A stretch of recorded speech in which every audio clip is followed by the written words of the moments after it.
You ask Tiger to solve. This deals with linear equations with one unknown. The final result is x equals 209. Let's solve it step by step. Swap sides. Group all constants on the right side of the equation. Subtract 120 from both sides. Simplify the arithmetic.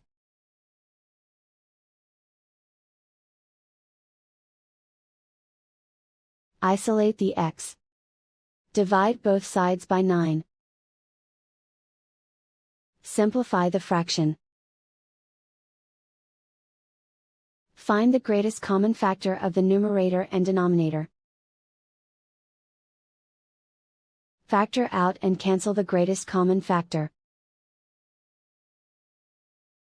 And so the final result is x equals 209.